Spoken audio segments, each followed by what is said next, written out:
Welcome back to another episode of Characters Who Got Shafted. If you're new to this series, this is where I discuss characters who got the short end of the stick, rather that be story, promotion, lore, involvement, meta, or community perception. Let's talk about someone who got shafted through the community, and that's Jade. Now, story-wise, Jade was handled pretty well. She's set up to be one of the Stonehearts like Aventurine and Topaz, and was a pretty crucial part in Aventurine's backstory. I do feel like she was shoehorned into Penacony at the near end, but otherwise she was pretty good.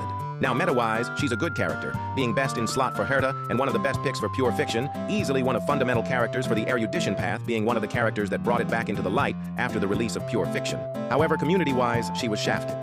I mentioned her being a key figure in Aventurine's backstory, to which she saved him from slavery, and according to Light Cone Art, she helps kids at an orphanage. Her design wasn't really well received by the fanbase, with her design being labeled fan service with her whip and forced Dommy Mommy voice and aesthetic. Now the real part was the Aventurine fan propaganda. You see, Aventurine fans didn't like her all that much, so they kind of spun this false narrative about her, claiming her to be a slave owner who groomed Aventurine and Topaz and abused Aventurine. Not to mention her being a willing IPC member, not helping her reputation with the fanbase much. Not only was she being given a false character and narrative by some fans who completely misunderstood her character, her fans also didn't help much. Remember that whip I mentioned? Yeah, you can see where that's going. Unfortunately, due to this public perception, Jade has become one of the most hated characters in the Star Rail community next to Yanking and maybe Sampo.